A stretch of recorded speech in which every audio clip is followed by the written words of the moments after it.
కేటీఆర్ నువ్వో బచ్చగానివి, నీ పద్ధతి మార్చుకో. కనీస రాజకీయ అవగాహన లేని వ్యక్తి నువ్వు. మా ప్రభుత్వాన్ని దున్నపోతు ప్రభుత్వం అంటావా అని భూపాలపల్లి ఎమ్మెల్యే గండ్ర సత్యనారాయణరావు తీవ్ర స్థాయిలో ఎద్దేవా చేశారు. సోమవారం భూపాలపల్లి జిల్లా కేంద్రంలోని కాంగ్రెస్ పార్టీ కార్యాలయంలో ఏర్పాటు చేసిన విలేకరుల సమావేశంలో స్థానిక కాంగ్రెస్ ముఖ్య నేతలతో కలిసి పాల్గొన్నారు. ఈ సందర్భంగా ఆయన మాట్లాడుతూ 10 ఏళ్లు అధికారంలో ఉండి వందలాది మంది ఆత్మహత్యలకు కారణమైంది మీ బీఆర్ఎస్ హయాంలో కాదా అని ప్రశ్నించారు. నిన్న కేటీఆర్ పర్యటనలో భాగంగా తుపగ్రాముని కంచె మీదుగా కేసీఆర్ కుటుంబం మాట్లాడడం అలవాటు. కేటీఆర్ గత అధికారంలో ఉన్న 10 సంవత్సరాలలో ఈ రాష్ట్రానికి ఏదో ఒరగబెట్టిందని, మిగులు రాష్ట్రాన్ని అప్పుల కుప్పగా చేసి వాళ్ళ ఇచ్చిన హామీలన్నీ కూడా ఏ ఒక్కటి నెరవేర్చకుండా అవినీతి సొమ్ముతో అక్రమ సంపాదనతో సింగపూర్, దుబాయ్ లాంటి మీడియాలు సోషల్ మీడియాను కూడగట్టుకొని దుష్ప్రచారం చేయడం తప్ప మీకు ప్రజలు శాసనసభ ఎన్నికల్లో గుణపాఠం చెప్పినారు. పార్లమెంట్ ఎన్నికల్లో గుండు సున్నా చూపెట్టారు. రేపు రాబోయే శాసనసభ ఏదైతే లోకల్ బాడీ ఎన్నికల్లో కూడా ప్రజలు బుద్ధి చెప్పడానికి సిద్ధంగా ఉన్నారు. అయినా మీ అహంకారం ఇంకా అధికారం ఉన్నవని, అహంకారంతో మాట్లాడేటువంటి ఒక భాష తీరు ఏ రకంగా ఉందో ప్రజలు గమనిస్తున్నారు. కాంగ్రెస్ ప్రభుత్వానికి అధికారం ఇచ్చిన తర్వాత ఓర్వలేక అనేకమైనటువంటి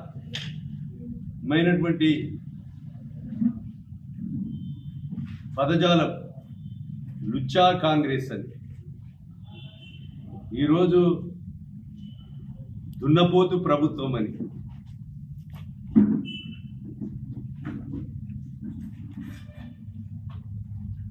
ఒక స్థాయిని మించి మాట్లాడడం కేటీఆర్ పద్ధతి మార్చుకోమని సందర్భంగా హెచ్చరిస్తున్నా. ఒక బచ్చాగాని, రాజకీయ అవగాహన లేని వ్యక్తివి. తెలంగాణ ఉద్యమ సమయంలో నువ్వు అమెరికాలో ఉండి 1200 మంది బిడ్డల ప్రాణాలను బలిగొని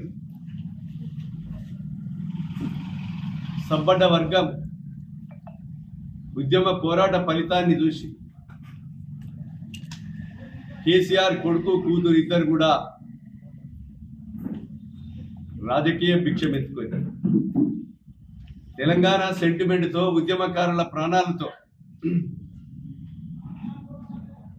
ఈరోజు 2014లో శ్రీమతి సోనియా గాంధీ గారు ఆంధ్ర రాష్ట్రంలో పార్టీ నష్టపోతుందని తెలిసిన 1200 మంది బిడ్డల ప్రాణాలను చూసి తెలంగాణ రాష్ట్రం ఇచ్చిన తర్వాత ఈరోజు రాజకీయ లబ్ధి పొంది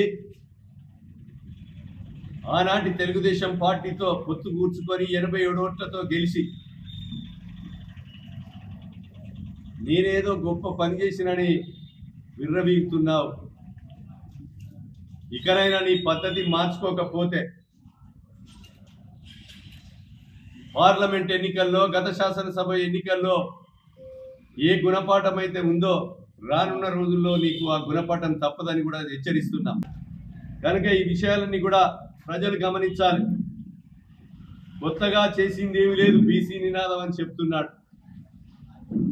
అసలు బీసీలకు ఈ భారతదేశంలో 96 కులాలతో కలిగిన సబ్బడ్డ వర్గం, అట్టడుగున అణగారిన వర్గాలతో బీసీలు ఈరోజు అసెంబ్లీలో బిల్లు పెట్టి భారతదేశంలో పార్లమెంట్లో బిల్లు, రాజ్యసభలో బిల్లు కావాలని ఏకైక ప్రభుత్వం బీసీల కొరకు ప్రతిపాదించి రేపు శాసనసభ ఎన్నికల్లో కూడా 42% రిజర్వేషన్ కావాలని కేబినెట్ సమావేశం పెట్టి ఈరోజు గవర్నర్ ఆమోదం కొరకు పంపిన ఏకైక ప్రభుత్వం భారతదేశంలో అది కాంగ్రెస్ ప్రభుత్వం, రేవంత్ రెడ్డి గారి ప్రభుత్వం. పలకాల మీద ఫోటో వేసుకుంటే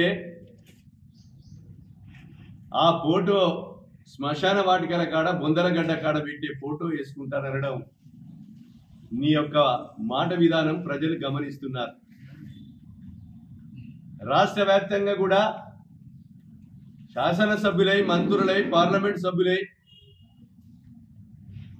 ఈరోజు ఎక్కడనో ఢిల్లీలో ఉండి కూడా ఓపెన్ చేస్తున్నటువంటి వాళ్ళని కూడా ఫోటోలు పెట్టి స్టోన్స్ కొట్టిస్తున్నారు. ఇంగిత జ్ఞానం లేకుండా ఈర్ష్య పదజాలంతో నువ్వు ఏ రకంగా మాట్లాడుతున్నావో గుర్తుపెట్టుకో.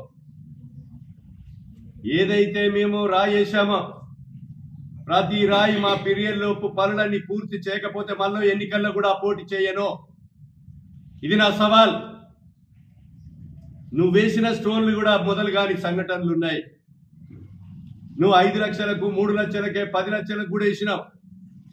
కానీ మేము 5 లక్షలకు, 10 లక్షలకు, 3 లక్షలకు స్టోన్లు వేయడం లేదు. ఇలాంటి విషయాలు కూడా ప్రజలు గమనించవలసిందిగా నేను కోరుతున్నా.